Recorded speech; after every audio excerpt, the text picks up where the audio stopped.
Hello, everybody, and welcome to this special session on day 4 of the 8th Annual Forum on Justice and Opportunity. And please take note that this will be a 90-minute session. We'll be talking as a panel, and then there'll be lots of room for questions and answers. I am the Reverend Jarrett Kerbel, and I'm proud to serve on the Advocacy Committee of the Episcopal Community Services. I'm also the rector of the Church of St. Martin in the Fields here in Philadelphia. I'm grateful for the ministry of this diocese and for our bishop, Daniel Gutierrez, and for all our diocese does in its commitment to serve the needs of the poor, but also to advocate and organize for systemic structural change in Philadelphia and in the whole southeastern Pennsylvania region that we cover. It's been an amazing week here at the forum. I hope you've joined these great conversations that we've been having. And I'm really glad you're here for this conversation here at 4 p.m. on Thursday.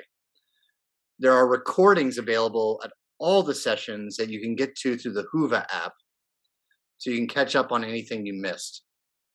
Our session this afternoon is called Seek Justice and Justice Alone.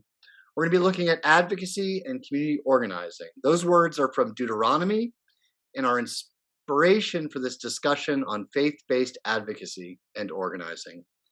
We have a great panel, which I'm really excited to hear from, each bringing their own perspective and a lot of experience to this topic. So I'm going to start by introducing them to you. So I think it'd be great if they turned on their cameras at this time so you can meet them. And we start by introducing Frances Upshaw. Hello, Frances. Hi there. How are you? Frances is a wonderful lay leader at Calvary St. Augustine in West Philadelphia, and in Power, Philadelphians organized to witness, empower, and rebuild. And I've had the honor and pleasure of knowing Frances as a leader for 10 years now in Power, and she's just been one of the most steady, straightforward, powerful leaders I've met in the organization. And also, she's a fellow Episcopalian, so I enjoy having her there. So she enjoys.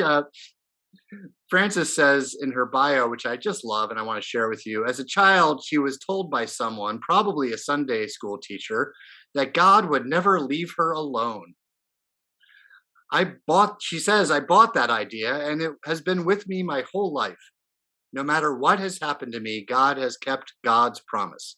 I'm now a retired 77-year-old woman with 2 grown daughters who truly believes I must give back, must share the faith I feel, and do my part to make the world a better place. Thank you, Frances. That is true.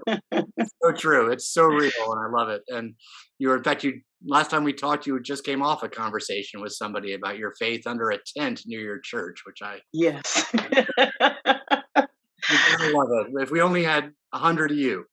So, Bishop Dwayne Royster is someone I also know very well from my experience with Philadelphians organized to witness, empower, rebuild. Bishop Dwayne Royster is the National Political Director of Faith in Action, which you might have formerly known as PICO National Network. And he's the designated pastor of Faith United Church of Christ in Washington, D.C., as well as the senior pastor and founder emeritus of the Living Water United Church of Christ here in Philadelphia. He has extensive organizing, advocacy, political, and faith leadership experience. He is the executive director of Power and a former councilman at large for the municipality of Norristown. Bishop Royster serves as the founder of the Society for Faith and Justice. The Society is an ecumenical religious order committed to a charism of social justice as spiritual discipline and spiritual practice. Thanks so much for joining us, Bishop Royster. You have been someone who's taught me a lot about organizing in 10 years, so thank you. Thank you, Father Kerbel, for having me. So great to have you here. Here's Martin Trimble. I'm very delighted to welcome him back to Philadelphia, if only virtually. He's a Philadelphian, and now he's the co-director of the Industrial Areas Foundation, the oldest and largest network of broad-based citizen power organizations in the U.S. As IAF co-director, Mr. Trimble is responsible for IAF's organizing work east of the Mississippi River, supervising and starting local IAF affiliates, recruiting and training organizers, as well as leading IAF's earned income strategies, creating and capitalizing social ventures to generate revenues to support IAF organizing. Before becoming the IAF co-director in May 2019, Martin Trimble organized for 25 years on the ground with IAF in Pennsylvania, Delaware, Washington, D.C., Virginia, and North Carolina. And I would like to also say that Martin came into organizing here in Philadelphia through our very own Church of the Advocate, where the wonderful Ike Miller was the rector at the time, and whose great example helped start PIA, an organizing project we used to have here in Philadelphia, which did a lot of work in this city. So I am just really grateful to have you all here. We're going to get right into a panel discussion after I briefly introduce my experience with organizing. So I've been connected to community organizing since the late 90s, always as a leader of a church. I was an associate rector in Chicago in the late 90s, and I was involved heavily in bridging between union organizing and churches. I was working with Unite Here on behalf of low-paid workers in Chicago hotels, and we had a really interesting mission that I was part of. We were going to get our Diocese of Chicago to help workers to organize in a Mandarin Oriental hotel that would occupy a property the diocese was developing at the corner of Wabash and Huron. Now, the church, as a property owner, had the leverage to get what's called a neutrality agreement into the deal. A neutrality agreement would allow the workers there to organize easier than normal. So we went to the bishop and his staff as a group of workers, as a group of union organizers, a group of clergy all together as a delegation. And we said, hey, this is a great idea. We talk justice in the Episcopal Church. Let's do some. Let's help these workers out. And they listened politely, and we went on our way, and then they ignored us. We set a deadline. They didn't meet it. And I started organizing other clergy in the diocese, one of whom ratted me out to the bishop, and who then called me into the office and had his canon to the ordinary, put it on the line for me. If I wanted to continue my career, I better desist. So at that and a call to my rector got me to desist. So still licking my wounds, I got a call a few days later from a organizer from the Industrial Areas Foundation affiliate in Chicago called United Power for Action and Justice, a guy named Josh. I'll never forget him. He called me up and said, Jarrett, do you want to get a cup of coffee? As a friendly guy, I said yes. And we met on 54th Street at a coffee shop. We sat down with our coffees. He looked me in the eye and said, Jarrett, do you want to know what you did wrong? That was a compelling opening statement. And when I got over the humiliation, I was very eager to hear what I did wrong, which taught me a lesson, is I wanted to win. If I was going to fight for the poor and vulnerable, I didn't want to keep losing. Failure is not fun when you're fighting for justice. So to achieve justice on the scale I imagined was right, I needed to learn a lot, and he had a lot to teach me. And he taught me a ton in that coffee shop, and then invited me to national training with the IAF, which started a journey into learning new ways of achieving justice for large numbers of people that one church or one pastor just can't do on their own. So I'm hoping in this conversation we'll present to you a wonderful template for social transformation on a large scale that really changes the dynamics that keep people in poverty, keep people away from the power that they deserve. So let's get started. I'm going to start with you, Francis, if that's okay. Francis, why did you get into organizing? And what have you learned from doing organizing? Okay, I probably never looked at myself as an organizer, but I remember saying to myself years before power, if it's not people who are faith-based, then who is going to come along and make things better? So when I was taken to this one synagogue one Sunday, with my priest at the time and a few other people, it was, to go to a meeting with power. And then afterwards, I'm thinking to myself, oh my goodness, this is exactly what I was waiting for. And I was hooked. I mean, that was the end of it. I was hooked, and I've been I've been there ever since. Yes, you have a very faithful member. How does this relate to your faith, Francis? Tell me how your faith leads you into this kind of work. Well, my faith is strong. My belief from that Sunday school teacher, whoever, I know that God is with me. He has proved it, and I now have to give back Mm, everything that I have gone through in my life, and it hasn't been too traumatic. So I thank him for that. Um, I've been able to come out on the side that I wanted to be on. mm. You know, I was able to get a house. I was able to get a car. I was able to have children. I was able to, have a decent job. So I've been blessed. I have truly been blessed. And so when you're blessed, you have to give back. I mean, you just have to give back. Yes, And so that's what I'm doing. And by the end of every day, I honestly want to feel that I have done something that has made a difference. It is what it is. thank you, Francis. I'm so grateful that you got us off on a start of blessing. Blessing and making a difference. That's what we're all about. So, on that note, I'm going to turn to Bishop Royster with the same question. Why are you in this community organizing work, and how does it relate to your faith and ministry? Yeah, thank you for that. And I just want to thank ECS for the invitation to come and share, and in particular, the Reverend David Anderson for talking with me and walking through all this. And to all of our siblings that are gathered here, we deeply appreciate you. Let me just say, I mean, part of this, the call to organizing, um, started in a dorm room at 66 Commonwealth Avenue in Boston College. I was a student. Boston College is a great Jesuit institution, although I was not Catholic, but everybody had to take religion classes there. And it was my sophomore year. I was reading a class from my Old Testament class, reading a text from my Old Testament class, and it was Jeremiah chapter 1, verses 4 through 10, when God called Jeremiah. But there's a point to which God calls Jeremiah, and at the very end, he says, your job is to go up, pluck up and pull down, destroy and overthrow, build and to plant.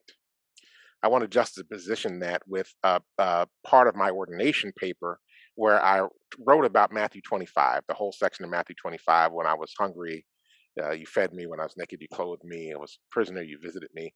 Um, and talk about the fact that in many circumstances, we want to do the good work of supporting people right where they are.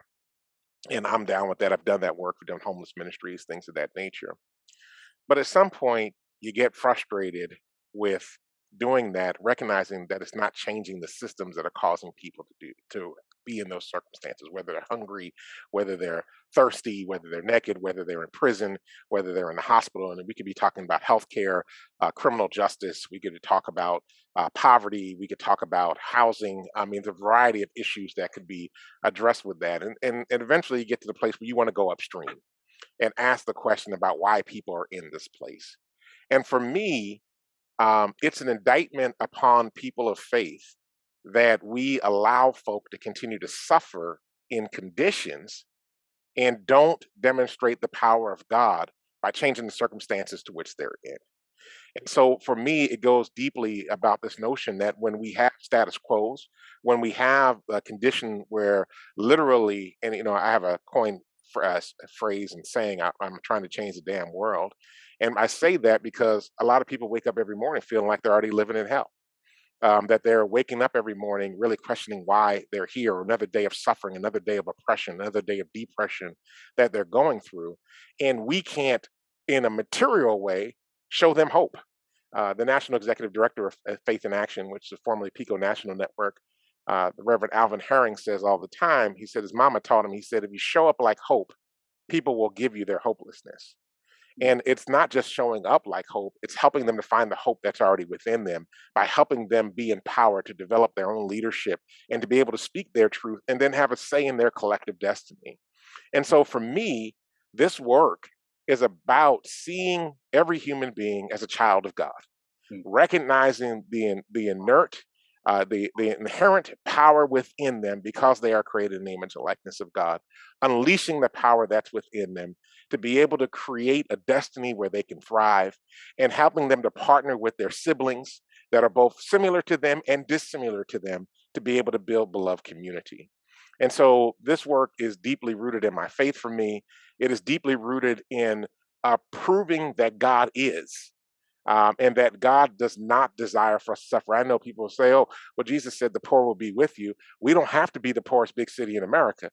There's a way in which we've got to show and demonstrate that it's not just about getting people in the pews, but it's about transforming the world around us to make it look like it could be heaven here on earth. And so that's what this work is about for me every single day. This is why I wake up every morning trying to figure out how can we could become architects of a new Philadelphia, architects of a new Pennsylvania, architects of a new America, because what we have is not working for the people that we care deepest about. And so we've got to find new ways to build it and build it in the image and likeness of what the vision God has laid out for us. Mm, Thank you, Bishop Royster. Amen. Amen. I think it's an amen. That's not just a thank you. That's an amen. So, Martin, I'm going to turn to you with the same question. Why did you get into organizing, and how does it come out of your faith and affect your life of ministry? I think I have sort of two strains. Both are rooted in the Episcopal Church. One when I was 7 years old and accompanied my dad, Reverend James Trimble, to the inaugural protest that Reverend Dr. Leon Sullivan and Bishop Robert Deut organized to integrate Girard College. Mm-hmm. And you're marked by things when you're young. And I remember that day, and I was probably whining about when I was going to go home. But it's one of those experiences you have as a young person that you don't forget. And then, I grew up during the civil rights and anti-Vietnam War movements. Bishop Deut chained himself to the White House fence to protest the war. We fasted in solidarity with him.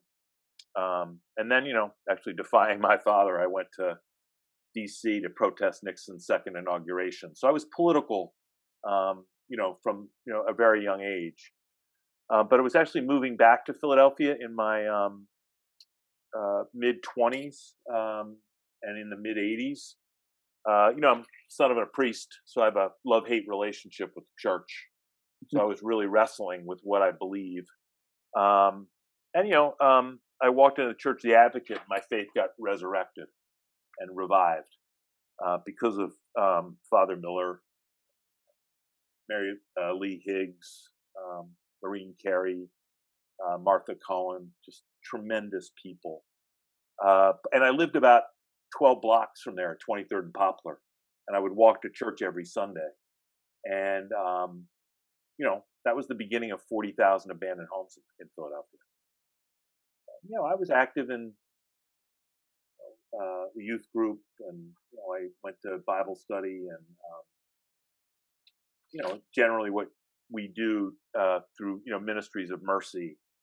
But I just realized one day that I was watching the slow death of the city that I love, and I was really angry because I had no agency. Mm. And then Father Miller asked me to go to an introductory training with my colleague Mike Deacon, and who had come down from New York to see if there was any appetite of institutional leaders to organize in Philly and to build some power.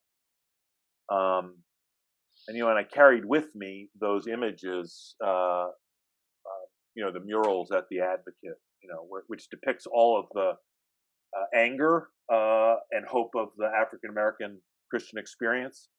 And that's the way I felt about Philadelphia. And I think in that moment, I realized that organizing was the way that I could have agency to act on my anger about the death of the city that marked me. And still, I lament when I come home and see my daughter, who's now working at Children's Hospital. Mm. Thank you, Martin. Yeah, you bring up a really important motivation of the organizers, the anger at the injustice we see around us that motivates our agency, that makes us want to be agents of change for the good of the whole, which is very exciting. So I just want to ask a question to everybody here.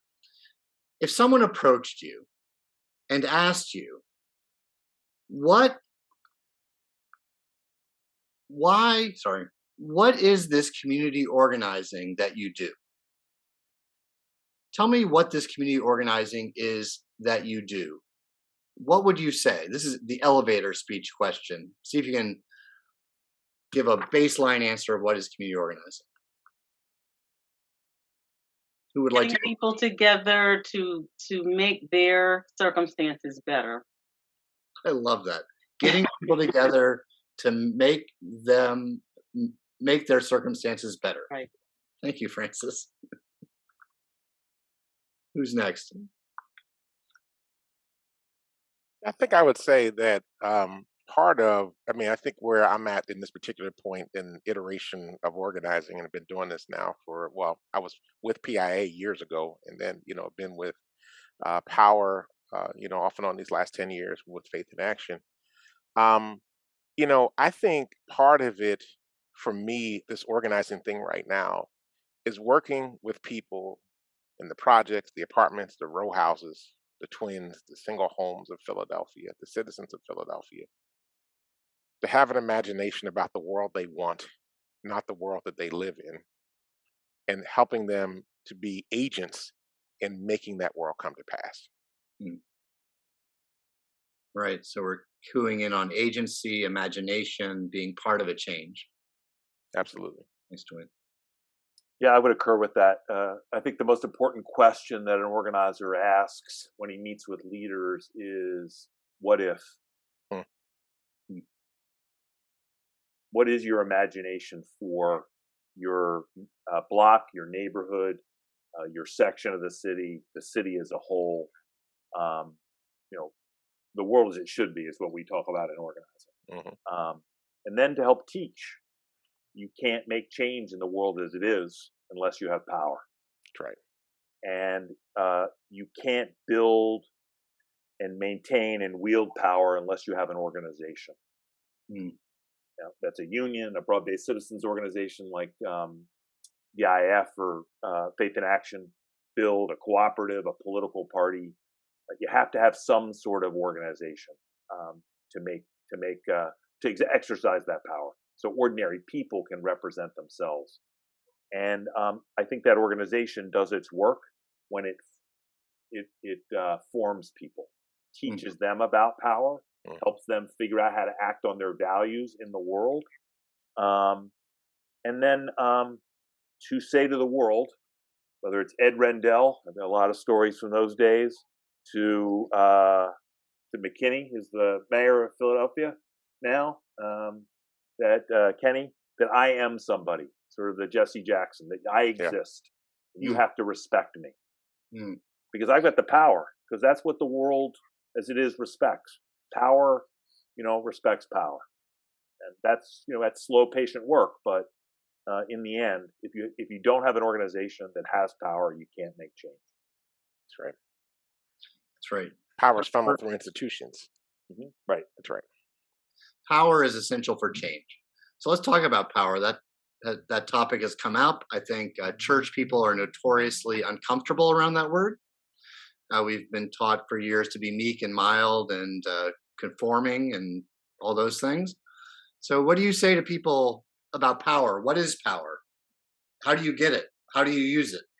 Why is it desirable? Sometimes you just have to reach out and take it. Francis, you are the queen of the bottom line. I love it. Bottom line at every time.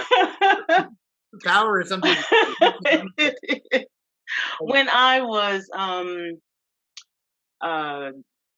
they first, had got my house and lost my husband, so almost at the same time. and realized it was all going to be on me, and was afraid at that time when people would call about a bill.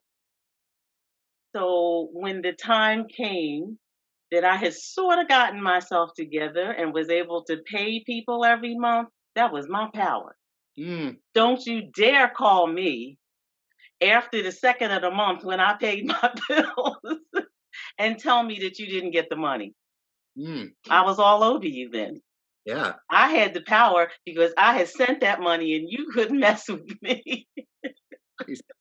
Power is respect, right? That's They right. respect That's you. right. Yeah, that's Right. beautiful. I like that. Thank you. That's a great starting place there. Thanks. What else about power do people need to know who might Man, not think about it? Yeah. yeah, I mean, I think, well, Martin, why don't you go ahead? Because I keep, we can mix. No, go ahead. I'm happy to jump in after you. Yeah, I mean, I think, we teach in organizing power is the ability to act, right? And I mean, that's the basic definition. I honestly think it's the power to win. And so, I'll just tell a story real quick. And Father Kerbel, you'll know this. Sister Frances Upshaw will know this as well. In our first major campaign that Power had, our first night, we thought we had the major win. We went into city council and we'd lost huge. I mean, it was terrible. It was terrible. We got our behinds kicked. Forgive me for saying that on the, I know it's Episcopal Community Services, but we got our behinds kicked. And I'll never forget, we left City Hall on that day when we thought we were going to be victorious. And we expected a council person to show up for us. And then later on, we discovered the council person got a phone call in the middle of the night and changed his mind about what he had agreed that he was going to do for us. And we learned really what power we didn't have in that moment. Mm. I remember we went back to Arch Street United Methodist Church right across from City Hall, kind of licking our wounds. We had, I don't know, 100 people gathered in their little chapel there, and we're just encouraging ourselves with the scripture, with prayer. We're just trying to build ourselves up. But what it did do, and this is where faith really becomes very important in this, because there are these moments when you feel like you have a loss. Mhm. But Frederick Douglass said, "If there is no struggle, there is no progress." And so it was in that moment that we were like, "Okay, so what is it that we did wrong?" One of the things about organizing and evaluating, right? You have to know what you did wrong, what could you have done better. And we learned shortly some tools that we could use to go around the system, right? We were fighting around raising the wage for airport workers. We had been fighting about a 21st century living wage bill that the then mayor, when he was council, put up, but then didn't honor that particular bill when he was mayor. We learned through some conversations and some research meetings that we had that there was a way to get around the mayor on this. We then took our people power and then put in a ballot initiative on the ballot to go around the mayor to be able to make this thing happen. And what was really funny, the mayor wouldn't have a conversation with us about it, right? We kept trying to, engage him and talk with him about making these changes. He could do it by executive order. Just chose not to do that. So we decided to press forward with doing the ballot initiative. We got signatures. We got everything we needed. We took it to council. Council voted to put it on the ballot. And polling had showed that we were going to win this thing by a landslide. 3 weeks before the election, the mayor has a press conference where he announces that he is going to make changes so that everything that we want is done, and invited us to the press conference. And this is that moment, right, where, and he said, "I talked to President Obama, and President Obama told me to do this. And so that's why I'm doing it." So that was great. So the headline, though, for the next day wasn't that he signed this. The headline the next day was that Power demanded he go to $12 an hour, right? And it was in that moment that we recognized that we had taken back the narrative. We were telling a different story about what Philadelphia needed, and we were pressing. Right, there was agitation. Right, the action in organizing. We say the action's in the reaction. The mayor invited us to the press conference to try to show us up. We said, "Not enough, not enough. You can do more," and we kept pressing. So now, by the time we get to, I believe, 2025. The 21st living wage in the city of Philadelphia will be $15 an hour for everybody that's in contract with the city of Philadelphia, anybody that uses city property, anybody that does work with the city of Philadelphia, anything that Philadelphia owns. And there's also tied to consumer price index, so it'll automatically adjust every year.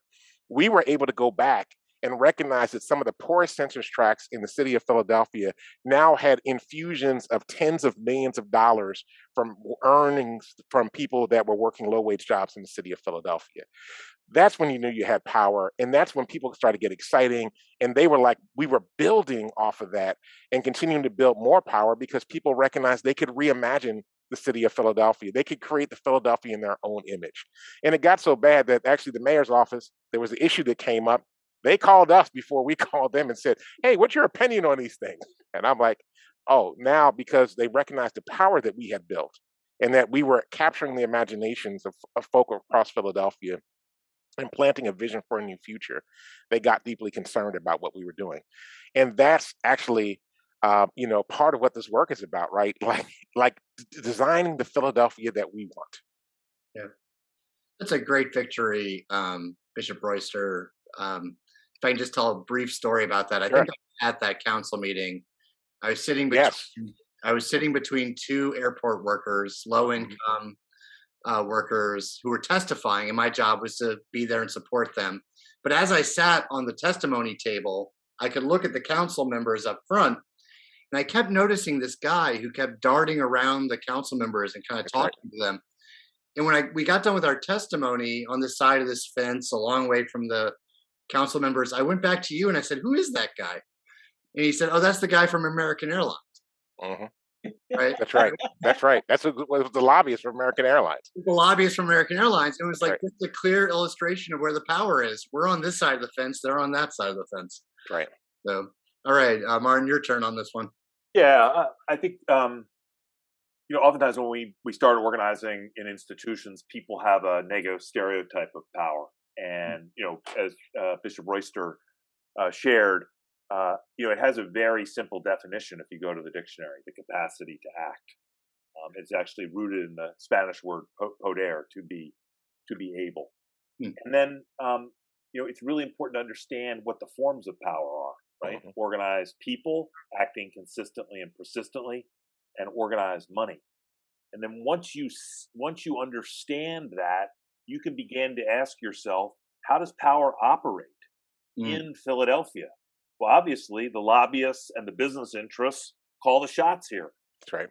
So if we're going to try to take on, Johns Hopkins Hospital in Baltimore, where we have a really strong organization after the Freddie Gray murder, we got to organize enough people to challenge Hopkins and get some allies with Hopkins.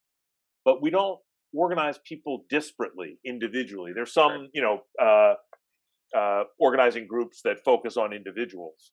We have an approach where we organize with and through institutions. In fact, we say in IF we're explicitly broad-based, not limited to just faith-based. So we try to organize with congregations, synagogues, mosques, schools, federally qualified health clinics, nonprofits like ECS, child care centers, and the like, because they have the two elements of power. They organize people on a consistent basis every week, and they organize money. So every institution has a little bit of power. And then if you aggregate the institutions, like in one week we got 46 institutions here in Raleigh, North Carolina, you exponentially increase the power that any one institution and the members of those institutions have. So you have a fighting chance to win a living wage for contract workers in Philadelphia, as Bishop Royster described. We did it in Baltimore, had won the first living wage in the country. And we went up against the entrenched interests of corporate Baltimore. And, the council feared our people power because they knew we could punish at election time. We also had some allies there. But, we were up against the fact that, corporate Baltimore bankrolls campaigns in Sure. in Baltimore and Maryland. So I think one of the things we try to do is really teach leaders who want to win how to analyze power. We call it power analysis. Mhm. Who's got it? And then you have to look at yourself. How much do we really have? And we try not to take on fights. We try to stretch, right, and have a lot of imagination. But particularly early on in an organization, we start with very local fights. So, my baptism in broad-based organizing was at the Advocate with Mary Lee Higgs and Bertha Cohen, who lived on a couple of side streets and were afraid to walk to Bible study because of all the abandoned properties. So we put together a team from the Advocate, and we're joined by some other congregations, and we went out and cataloged every abandoned property within a 10-block radius. And then we held a house meeting at Mary Lee Higgs's house on Gratz Street, to which we invited the newly elected mayor, Ed Rendell, who, of course, didn't go anywhere near 18th and Diamond Streets. And he was supposed to show up at 8 o'clock. And he was late. And as soon as he pulled up to Ms. Higgs's house, everybody who had come for the house meeting, about 30 people there, had come out of her really tiny house. And she got in his face and said, "You're late. You said you would be here at 8. It's 8:15. We were about to go home." And then, she was the mayor of Gratz Street. And then she had her own city council, and they grilled the guy, Mayor Rendell. They gave him a list of properties, and they said, "You're going to come back a month later. And we're going to give you a grade, and you better be on time." Love it. And, 3 weeks went by and nothing happened. The team got together and we planned an action at the Union League at lunchtime because we knew that's where Rendell liked to lunch sometimes, right? And that's where the corporate and blue blood Philadelphia meets.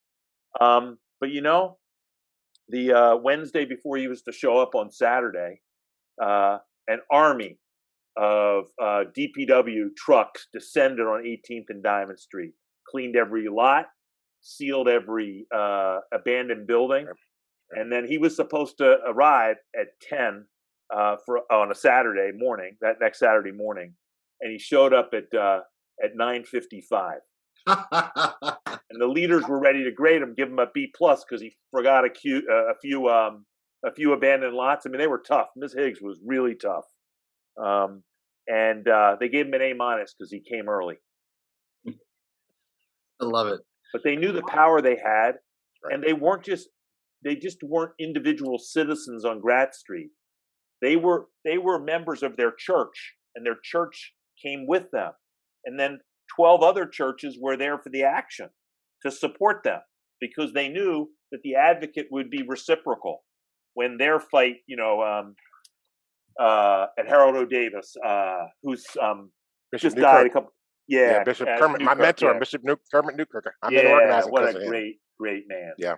Yeah, there was the relationship existed among the leaders. Mm-hmm. Like, you got my back, we got your back.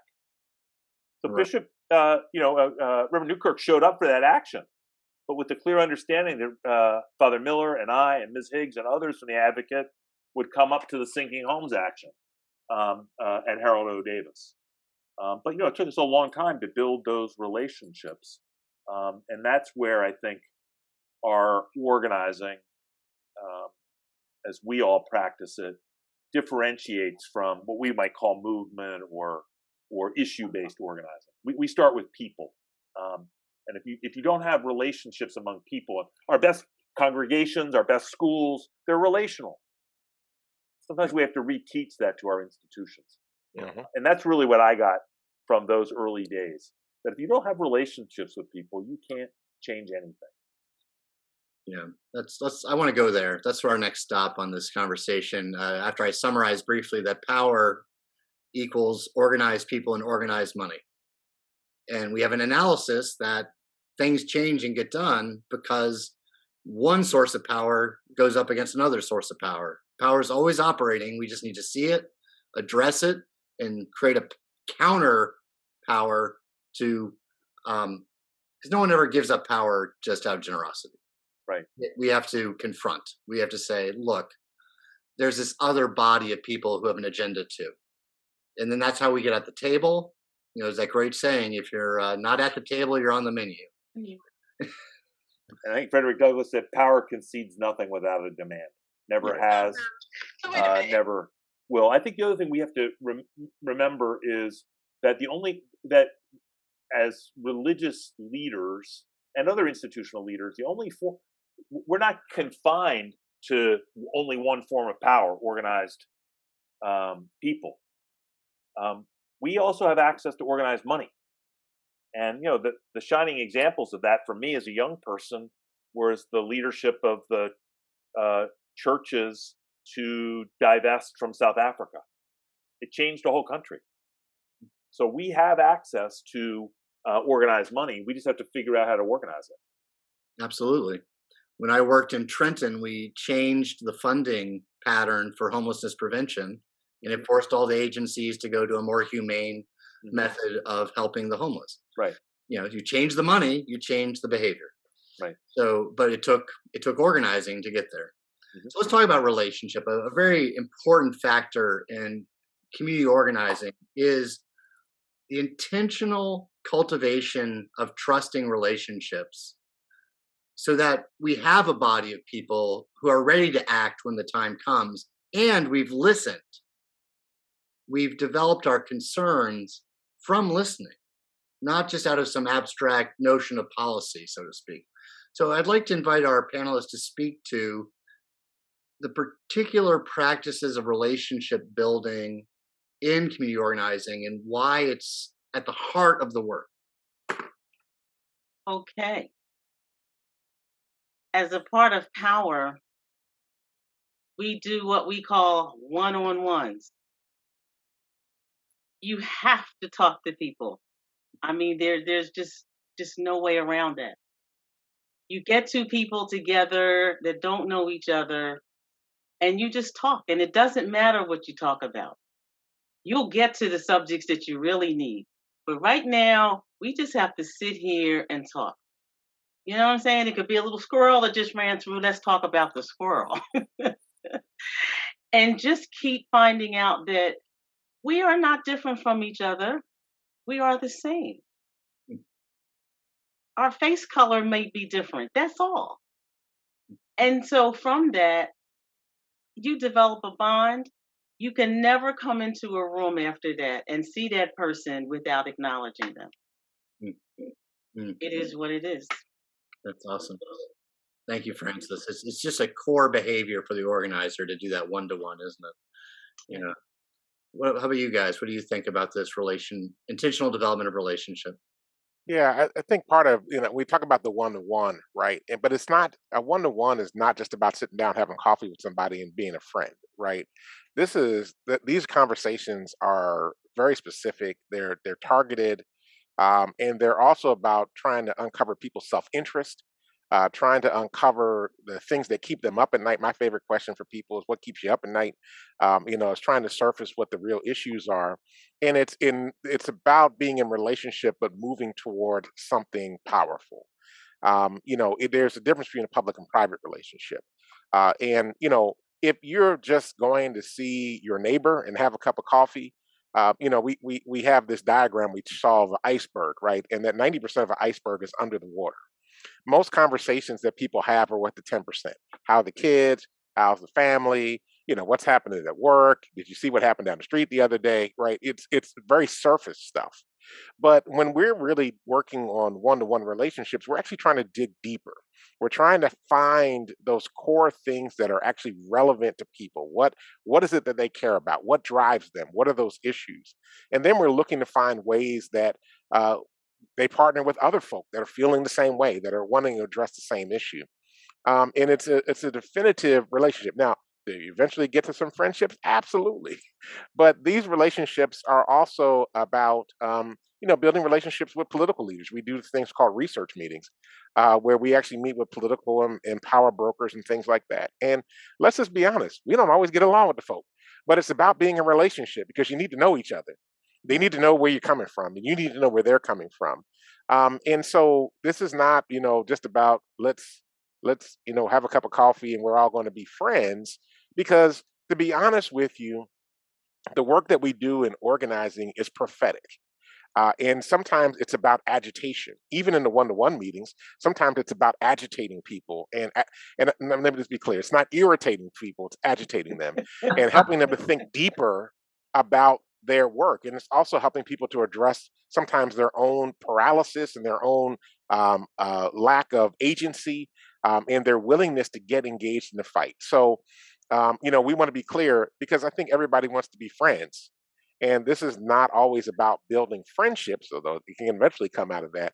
But this is really about building power. This is really about digging in and helping people to get the world that they want. We keep going back to this over and over again. It's about connecting folk to one another. And the more relationships we have, the more powerful we're going to become. Martin Luther King says that, we are caught up in a single garment of destiny, right? A web of mutuality. And so we need to recognize that for us to be able to do the things that we need to do, we need to be in deep relationship, and a relationship with a lot of folk, a relationship with a lot of key folk that are going to help us get to the place that we need to go to together. Thank you, Dwayne. I think the only other thing I would add to it is, we see the individual meeting as an action to get a reaction. Mm-hmm. Is the person a leader? Or do they want to be a leader? And we have a very, simple definition of a leader. It's somebody who has a following. So it's not a person with a title or a degree, or, are they related to others, and do those others follow them? Or do they have an appetite to, become a leader? And then, what is it that's formed them as into the person that they are? And as Bishop said, what's their self-interest? I like to ask people, I'm probing for what their anger is. What do they really want to act on? What can they imagine that it should be that is not? And, I make this case with all institutional leaders, right? That this practice of organizing that we teach, relational organizing, this search for leaders, to engage people one-on-one, isn't just confined to our work. It should be used to build the church. Right. Right. How do you, most of the people in church are they sit in the pew. They don't lead, but there's a lot of talent out there. And you can't engage people around leadership unless you understand their interests. I think in most institutions we slot people into jobs and tasks instead of really understanding what their passion is. Typical, I go to a lot of congregations, obviously because of the work that I do. And as a preacher's kid, I sing really loudly. I can't read music; I just know the hymns. And invariably, after each service, no matter the denomination, somebody comes up, holds my hand, and wants to introduce me to the choir director. You should join our choir. And I look at them. This is a number of years ago, because it's. But I said, look, you want to engage me in this institution? Then talk to me about Elias, Delia, and Shane. The time where they were my 3 children. Yeah. I want to know how this institution is relevant to my kids, and then agitate me, as Bishop said. That's your interest. What are you going to do here? Nice. Which Father Miller was the supreme agitator. He still is. A rebel. He is a rebel. That's great. Yeah, you brought up a great question, Martin, for another segue, which is, why do y'all feel that churches should be engaged in a community organizing project, both for the good of the church and for the good of their mission in the place where they find themselves? So why? Church comes up to you and says, "Hey, Bishop Royster, why should I be thinking about joining Power?" What do you say? Yeah. So I want to come at there's 2 different things, right? I could come at this from the ED of Power. I could come at this from a religious leader. And in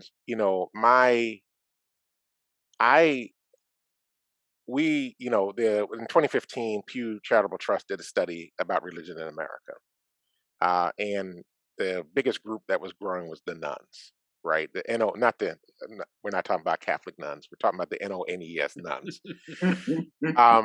And the generation, we're now discovering more and more millennials, Gen Z folk, young folk are not connecting with faith communities. And part of that is that they don't think they're relevant. And the real evidence of that is they don't see how they're making tangible differences in the lives of the people in the community. That they often are places of um, how do I say this in the right way? Right, they're Just say it places of straight, brother. stasis. What do you say? Just say it straight. Yeah, they're places of stasis, right? They're caught up in tradition. They're caught up in their notion of whatever they should be doing, and they're not making a real difference in the world, right? They're not connecting outside the four walls of the church, and so as a result of that, and part of that is let's go back to this because they're not in relationship with the community that's around them. Mm. They're not in relationship. And so, as a religious leader, part of what happens when you become a part of an IAF group or a Faith in Action group, or you become a part of Power, we're actually training leaders, your members, you as a religious leader, how to engage your community. Right, we're how to engage the members of your church in engaging their community. It's not like we're doing this for you, right? We're not going to do it for you, but we're going to help you get the tools to reinvigorate your community, to engage them in a different way, to have real, meaningful conversations. If I could just be real for a minute, super real here, and don't hate me for this, but a lot of times we go out and we talk at people, and we don't invite them into a conversation to really hear what it is. I just appreciated what Martin was just saying a minute ago when he said, talk to me about my kids. Ask me about my kids. Don't tell me about your latest project. Ask me about what's going on in my life. Ask me about the things that I care deeply about. And then let's figure out if there's a connection there. Right? And I think that is part of the reason we've lost the nuance of being able to do that. We've lost the ability to be in relationship. And so a lot of our congregations get stagnant, they don't grow, and they don't do that. Now, here's the other piece of it for me. I want to see evidence that God is real. And I can't believe that with all the churches and congregations that are in Philadelphia, Philadelphia looks like it does. I can't believe that we continue to allow the city to exist the way that it does. It's an indictment upon the church, and it's an indictment upon God. And it's my call, my belief that it's our job to engage in that transformation, to make it so that people don't feel like they're waking up in hell in the morning, and that they're able to get engaged in a much deeper way. So congregations that want to be real, congregations that want to be relevant, congregations that are trying to get in tune with, from my Christian perspective, and I recognize everybody listening might not be a Christian, but from my Christian perspective, is in tune where the Spirit is moving, as Bishop Vet Flunder would say, that God is on the edge. Where the edge gathers, that's where God is. Where is the edge that people are on edge right now? Is it the kids that go to Lincoln High School, my alma mater, where shooting occurred 2 days ago? Is the edge where people are afraid to come out of their homes right now because bullets are flying over the place? Is the edge where people are struggling because we still have a $7.25 an hour minimum wage that we haven't been able to move in the state? Is the edge where people are housing insecure and we need to figure out how to make it so that every person has the dignity of a home to be able to live in? So how are we getting engaged? And it's not just doing a handout. It's like, how do we radically transform the system that we know is not operating in the best interest of God's people? That's really what I'm trying to get. When I go about organizing, that's what I try to do. Now I recognize that everybody does it the same way, sees it the same way, but that's what it means to me. And that's really what it's about. Is like, is there evidence that God is real? Thank you, Bishop. Other responses to the church and organizing? To me, it's a good place. I think the best place to organize is in the church because most of the people in there have a spiritual core and want to see things better. And so that's a good combination. If they know that God is real, or they wouldn't even be coming to the church. And so now they get a chance to do something to prove it. God has done things for them. They keep showing up. So obviously God's doing something for them. So now how about you do something for the people in the neighborhood? Mm. Even if it is giving them some food, Calvary does a lot of that. But whatever, to engage them, to get them to come in and start and be interested in them and what they say, to make them want to come. They're not going to want to come if you're just handing out a sandwich every other week. But if you show them that you are interested in them and that you're not afraid of them. We had a feeding program years ago. I know some of those people were coming in there packing guns, but we didn't act afraid. We did what we had to do. We said what we needed to say to them. They respected that, and then they went on about their business. Were we looking for them really to come and be a part of the congregation? No. But at least have respect for the place that you're coming and getting some food every now and then. It is a bond. It's a sort of a bond. Yeah. And then you want to take it further and engage people in doing something that's really going to help. Yeah. Oh, thank you, Francis. Thank you so much. How about you, Martin? What's your word on this? I don't know, I got a number of things. One is just building off what Francis said. I think there's a theological imperative. I mean, it's the road to Emmaus story, right? I mean, where do we meet Jesus and the other? Mm. So if you don't go beyond the four walls, how are you going to meet Jesus? And I'm sure there's a comparable, imperative in Islam and in Judaism. And you can't, as Micah 6:8, do justice. Not preach about it, not talk about it, do it. Unless you build power. So it seems to me that there are two theological imperatives. And I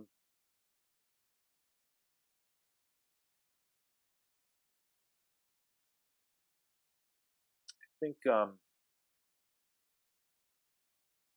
a great quote in the foreword to a Walker Percy book where I think he reflects that by Nietzsche. Is it Nietzsche? I can't remember who it is.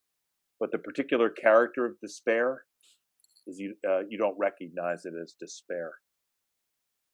I don't know how you can walk out. I think that's what hit me when I walked out in the front portico of the Advocate, in 1985, and looked across the street after church, and there was a 3-year-old in a diaper playing in the gutter.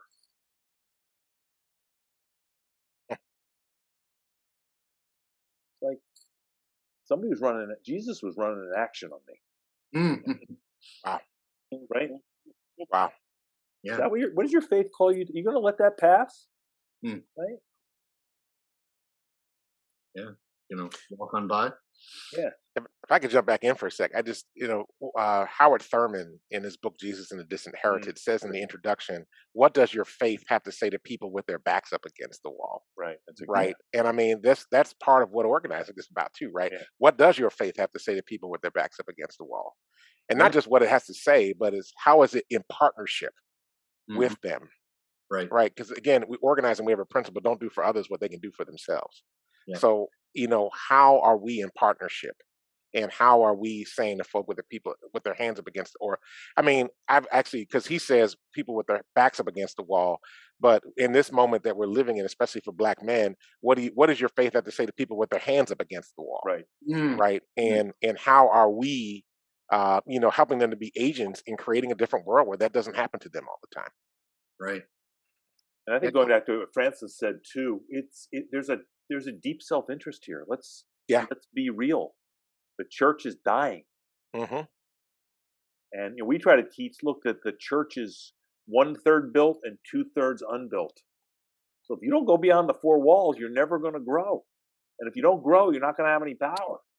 Right. So, I think as an organizer, the greatest gift or experience for me is when a institutional leader takes the training to build both their institution and develop new leaders in their institution, and then obviously as part of a collective effort to change.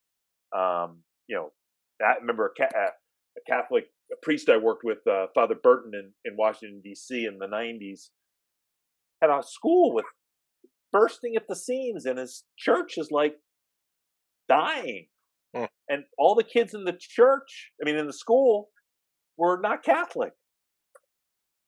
I'm just some guy schlub from Philly. I said, Father, wouldn't it make sense if you just did house visits to meet all the parents of the school, and maybe listen and see why? How could you be relevant to them? And I guarantee you, 2/3 of those kids are unchurched.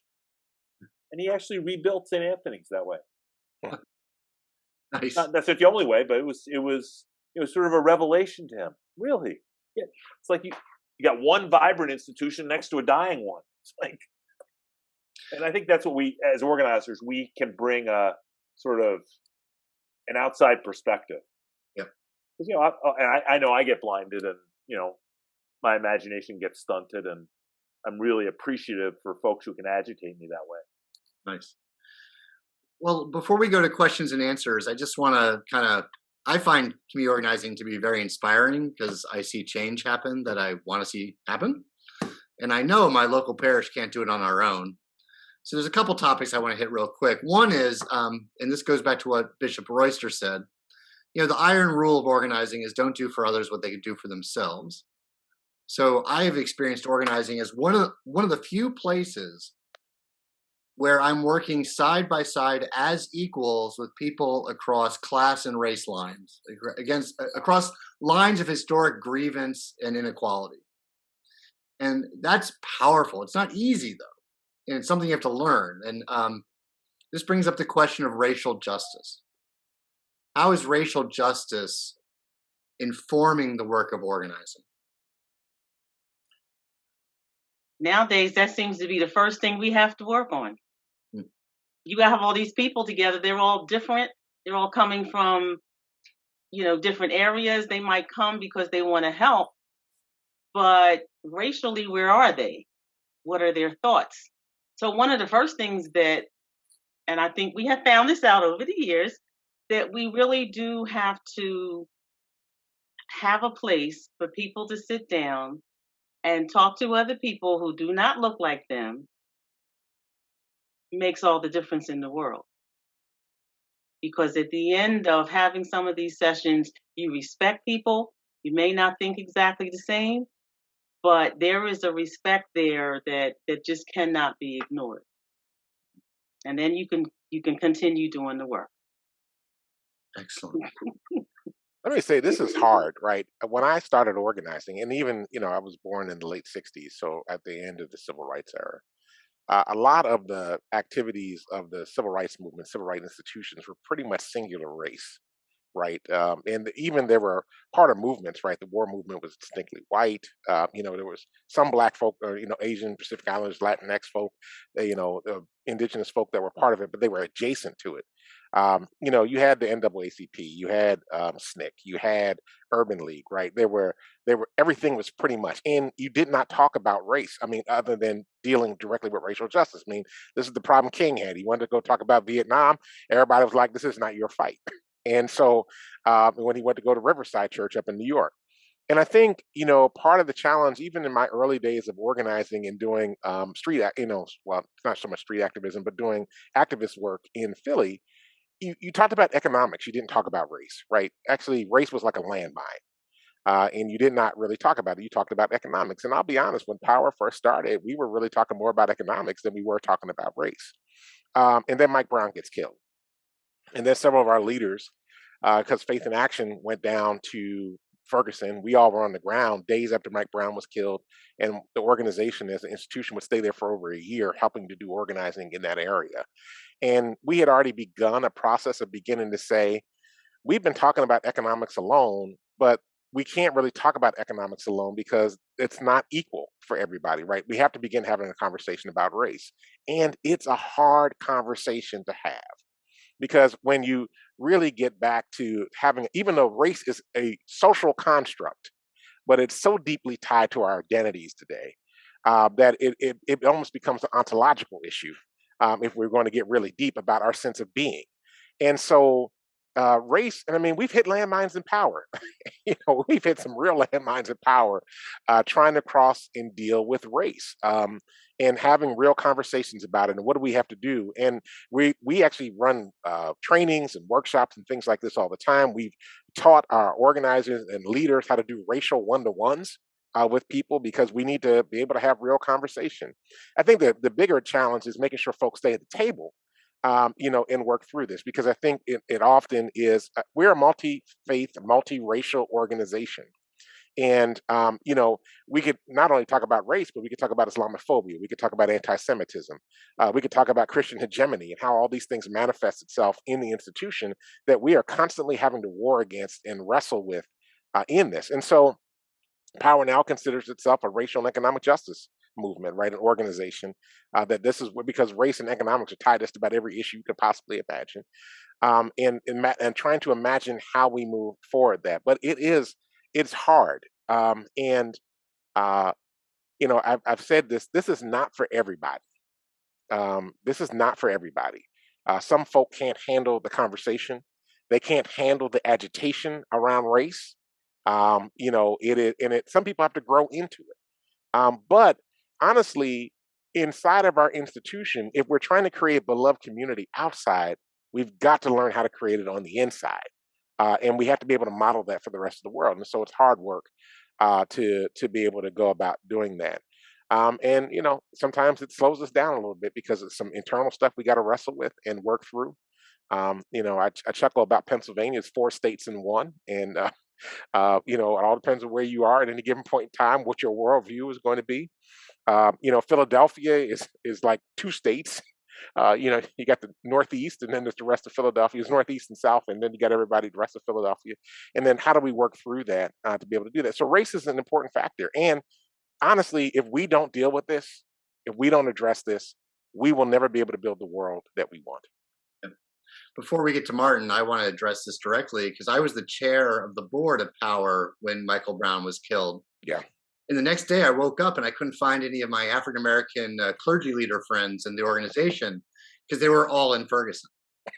Yeah. Or I could reach a conclusion about what to do next. They knew where to be.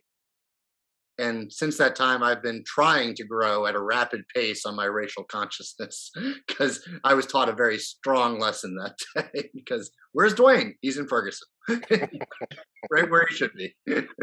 Okay, Martin? Yeah, I don't think I have much more to add except to say that if we don't, it's so much a part of the history of this country. Yeah. You can't understand this country. You can't look at it today without understanding the role of race, right? And if we organize without wrestling with that history and its current manifestations, and ask ourselves, how are we going to build the power that allows us to take on discriminatory and racist institutions? And we have to be able to have conversations with each other about what our experiences have been, and be really straight with each other. That takes a lot of trust. Yeah, and it's not from one conversation. It happens over time, I think, and it happens in action too. That's right. But I think you can't. Yeah, you have to confront it. Yeah. And when we say confront, we mean face to face. It can't be avoided. But I think none of us wants to be involved in a circular conversation, and that's why we sort of frame it. Our leaders have framed it as a sort of, for us, the theme is race, power, production. Not enough to. One of my proudest moments, in the last 5 years for the IAF was a lead editorial that we had in the New York Daily News titled "3/5 New Yorkers." about our fight for public housing Wow. and the condition of public housing. Wow. But if that's all we did, and then didn't have the power to push Schumer That's right. to hopefully come up with the $80 billion that we need to actually, renovate public housing, and we have leaders in New York public housing who go to the bathroom with an umbrella because the commode in the apartment above their bathroom leaks on their bathroom. Wow. And the 3/5 reference for folks who didn't understand that is to the designation of African American people as 3/5 of a human being. Right. Yeah. Right. At the founding of the country. Founding of the country. Yeah. Right. Yeah. It's in They our were property. They Property. weren't people. They weren't citizens. Yep. They were be traded, bartered, killed. It's a stain on our history. Absolutely. Let's get to some questions from the group that's out there right now. The first question that came out was, how do you sustain yourself spiritually for this difficult long-term work? What spiritual practices help you do that? My God is awesome. Amen. An awesome God. That's great. Yeah, I mean, I think for me, I do actually. I read a lot of Thurman, right? Because he was a mystic, but he was also, deeply about justice. Um, there's also the creation of the Society for Faith and Justice, which is our ecumenical religious order, where we have folk who have committed themselves to the work of justice. We get together, talk frequently, and encourage each other, and build each other up in the faith. Certainly prayer and conversation with God. I talk, some people are like, what's your designated prayer time? I'm like, I talk to God all day long because you just never know. I talk to God all day long. Sometimes it's a whisper prayer. Sometimes it's just Jesus. And sometimes I'm like, God, you better come get your people because they are acting a little crazy right now. And sometimes it's God, come get me, so I can be used of you in this space right now, or encourage me, God, and send others into that space. So community is actually really, when I get down, really in the work, the best thing I've ever done is going to do one-to-ones with leaders, because they'll encourage you every time. When you see folk that are like, yeah, I know we lost, but it's okay. We're going to get back up on, we're going to do this. And they encourage you, even as you're trying to encourage them, they're encouraging you to keep the fight going, right? And remind you why you're in the work every day. Yeah. So yeah, talking to leaders is actually a real great spiritual practice. That's great. Thanks, Dwayne. Martin? Yeah, I would affirm that. My colleague Mike Geekin described organizing as his form of prayer. And then I think for me, I have an ongoing argument with God. Love it. Every freaking day. Like, why should I believe? And, I think it's, the agitation is go do more one-on-ones. Let's look at the wonderful talent that I've created in the world. So that I too I draw tremendous hope from the just incredibly just talented people that are anonymous to us in the world if we don't go out and seek them out. I mean, I remember Reverend Lionel Edmonds in D.C., who's the pastor of Mount Lebanon Baptist Church across the street from Dunbar High School, sent a woman to see me one day, Regina Shorter. She was a track mom. She worked a low-wage job at a hotel near downtown. Her daughter was on the track team, and she said Reverend Edmonds sent her to see me, saying, "Hey, Reverend Edmonds said you'd help me." I said, "I'm not going to help you. I mean, like, what's up?" And she said, "Well, my daughter's on the track team, and the track at Dunbar. Now, mind you, they had at the Penn Relays, the Dunbar girls were some of, they won the high school relay. But the track had been condemned for 4 years. Oh, wow. And so they practiced by running around the perimeter of the school on the concrete." She said, "Well, Reverend Edmonds is going to," I said, "I'm not going to help you. I will come to a meeting, however, of other leaders that you can organize, and I'll have a conversation with you, see what we might do together. Mm. And as my luck would have it, like 2 weeks later on a Tuesday night when I was supposed to be home fixing dinner for the kids, my phone rings, and Ms. Shorter says, "You need to be in the Dunbar stands in an hour." So I walk in, the lights are on, I look to my right and it's empty. To my left, football players, football moms, track coaches, track members of the women's team. There were like 45 people there.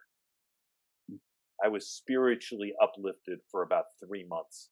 Yeah. And that actually was the team that led to over, $15 million of renovations of high school athletic facilities in DC. Wow. But I didn't know that Regina Shorter was a gift. Mm. But if I hadn't gone to meet with her that first time, yeah, I was revived. I hear the revive. That's awesome. Let's get to an oldie but a goodie. How do we address the old objection that the church shouldn't be involved in politics? This sounds like politics. Oh, Francis is there. Francis, what do you got? No. They taught you the wrong thing. They taught you the wrong thing. They taught you the wrong thing. Those two things have to be together. You can't come to church and pray and think that God is just going to take care of it just because you came in and prayed, and you don't go out and do the work and look to see who's trying to represent you. Mm. If you're not the one out there representing yourself, then you got to make sure that you are out there voting and voting for people who have your interest so you can get what you need. Don't get me started on that one. Oh, I wanna. I like what I'm hearing. You're agitating it. Okay, Martin and Dwayne, who wants to step up? I'll go. Let me just say that I always chuckle when church folk ask this question, because I was on Norristown Municipal Council, right? I was a councilman at large. And our meetings were never as political as any of the church board meetings I ever went to, right? So when folks say to me, "Oh, there's a separation between church and politics," I'm like, "In what church? In what church?" I mean, because there's the before meetings, there's during the meeting, there's after the meetings, and there's the organizing that goes on between that with the church. So let me just say that, right? I think from the outset, we often misinterpret the understanding of separation of church and state, right? And it was really to prevent government from interfering in faith, not faith interfering in government. And then reality is, if you take it so that faith can't impact government, then you're actually binding the hands of faith communities to be able to create the world that needs to be, and you're actually making faith subject to the government. Right. It is our job, our responsibility, to be the prophetic and power voice that's moving government in the direction that's in the best interest of the people that are in our pews. And it's up to the people in our pews to make sure that they use the power that's at work within them to be able to create change. I'll never forget, I was in Chicago about 8 years ago. Dr. Steve Ray used to be at Lutheran Seminary here in Philadelphia, was now at it's an Garrett Evangelical Theological Seminary, and he came to speak to a group. And he said to me and to all these other folks that it is a moral and sacred obligation of every Christian to be able to go vote. That is your way. It's one of the ways that you show up as using your God-given power in the world to make the world that you want. And I keep saying that over and over again about getting back to the world that we want, because so much oppression prevents us from being able to have the imagination about the world that we want. We're constantly reacting. Organizing at its best is not reacting. It's actually deep imagination about the world that you want. And so I keep talking about that over and over again, because we're trying to stoke that imagination. So you have a right as communities of faith, when you see immoral actions going on, you see oppression going on, to be able to speak to government and demand that they do better. And not only demand it, force them to do better by using the power that's at work within your members, within your communities, within your institutions, to be able to create that change. Other than that, You are saying that the status quo is acceptable and that this is the way God intended the world. And if that is the case, then you are allowing God to be indicted for all the people that are suffering in the world. Amen. And Amen. Oh, the, Mark? the only other clarifying point I would make is, people confuse politics with partisanship. Yeah. Mhm. Yeah. And we're explicitly and determinedly nonpartisan, and we challenge political leaders to endorse our agenda, Right. the agenda of justice. The other is, the root word of politics is the Greek word polis, means life of the city. Mhm. Tell me, God didn't create. What did God create the church for? Mhm. To ignore the life of the city? Yeah. Pray for the city where you find yourself. Right. Yeah, Amen. I hear you. In their justice, paraphrase, in its justice you'll find your own. Right? Is I think is the Amen. biblical imperative.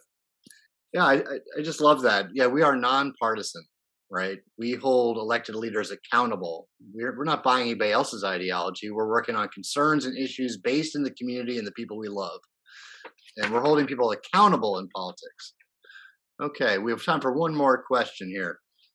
What's the difference between advocacy and organizing? I get to ask this question a lot, so it's important to have something to say about it. How would you answer that question?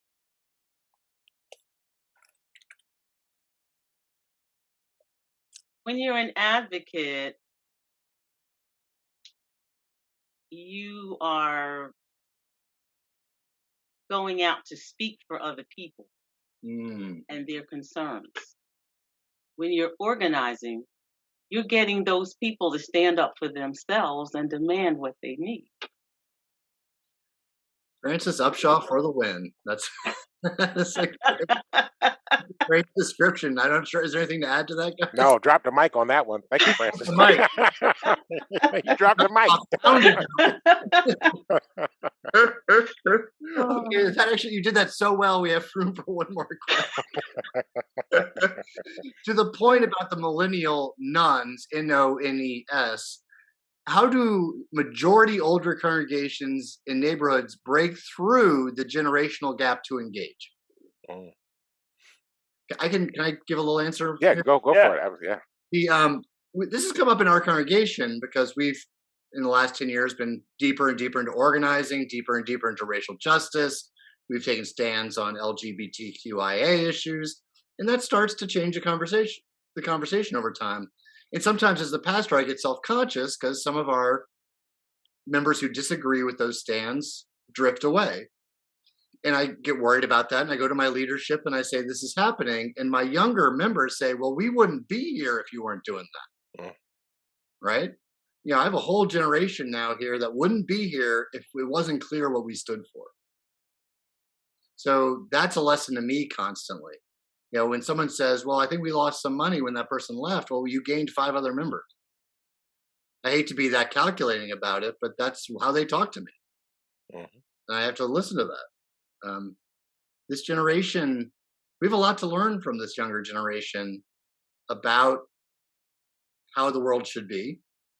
And I think they have things to learn from us about how to get it there. Maybe, the method, the organizing method. That's where I'd start. I don't know what you guys want to add. No, I think you're right. I mean, part of it is also, again,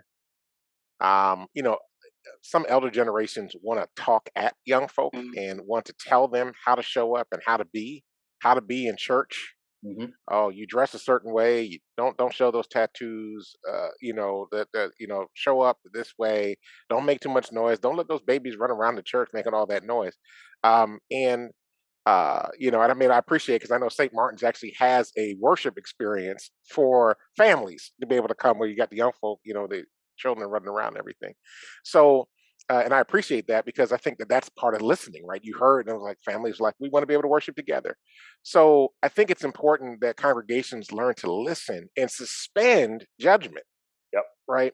I mean, part of doing a good one-to-one is that you're not judging the person that you're talking to. You're just sitting there talking to them, and you're listening deeply to hear what they care about, what's important to them. And so I think that the best thing that older congregations could do, and I mean, many of those members could talk to their children, their grandchildren, their nephews and nieces, the neighborhood kids that grew up in the area.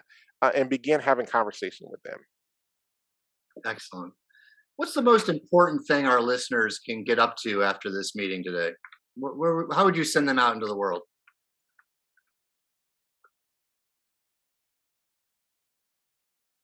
Well, I would say we want to talk to you about getting connected and being a part of Power Interfaith. That's what we want to do. I want organizers, I want other leaders to be able to reach out and have a conversation with you. And I gather there's something in the chat there. If you can put it in there, we'd love to be able to connect with you and get that information and have some conversation with you and your congregation and your congregational leader about participating in the work, to be a voice, to be the living hands and feet of God, and partnering with your community to create change in the world. So that's what I hope folk get out of it today. They're like, yes, we must be a part of Power. We need to be able to channel our power through an institution to be able to create change in the world. And Power is one of the ways that we can do that with our congregation and with our family and friends. Amen to that. So Bishop Royster is expecting a phone call from you later today. You probably go through ECS to get his contact material. I'm not going to be so cheeky as to put it in the chat right now. But Martin, what do you think? I can't make that same appeal, regretfully. However, I think do an individual meeting with yourself. Oh. Where's your anger? Mm. How do you want to change? How do you imagine the world being that it's not? Mm. And what are you prepared to do about it? And are you gonna organize to build power? Obviously, in Philadelphia, the way to do that is to work with Power. But you may be a union member, but you sit on the bench, right, and are not involved in your union. Get involved in your union, right? So that's what I would leave people with. Thanks, Martin. Yeah. Okay, since you got the last word. I would just say check your spirituality and then do something about it. Oh, Amen. Oh, Francis. Amen. That is the right way to end this conversation. Thank you so much. Well, I'm just going to say a few words. I know Martin has to go. I have to leave. I apologize. I got to get to action. He's got justice to make. Okay, go. Thank you. Blessings on your action. So as Martin leaves, I'm just going to say I hope you'll all join me in thanking this amazing panel, Bishop Royster, Martin Trimble, and Francis Upshaw. This hard-won wisdom and experience and practical advice of this group has been an incredible blessing, just what we needed to hear today. And thanks to all of you for sitting in this circle today, exploring, listening, asking questions, wondering deeply what your faith communities can be doing to advocate and organize to change the situation of our city and our region in the way the gospel demands of us. Seek justice and justice alone. ECS has just created the Advocacy Action Network. I'm part of this, a community of faith leaders and congregations who join together to get educated and then take concerted action. For more information, you can go to ecsphilly.org and click Advocacy. And there's actually ways you can take action right now on voting rights, on the benefits cliff, all these issues. You can act today by clicking on ecsphilly.org Advocacy. And please join us tomorrow for the concluding session of this week-long conference, one final noon-hour gathering called Our Marching Orders. In this rousing wrap-up session, I don't think it can be more rousing than this, frankly, you'll hear from Philadelphia influencers who are ready to go, sharing what steps they are taking in the coming months to move from statements to action. Thank you for joining us, and see you tomorrow. Thank you, Bishop Royster. Thank you, Francis Upshaw. You're so welcome. Thank you. Good night. Good night, everybody. Have a great evening. Take care.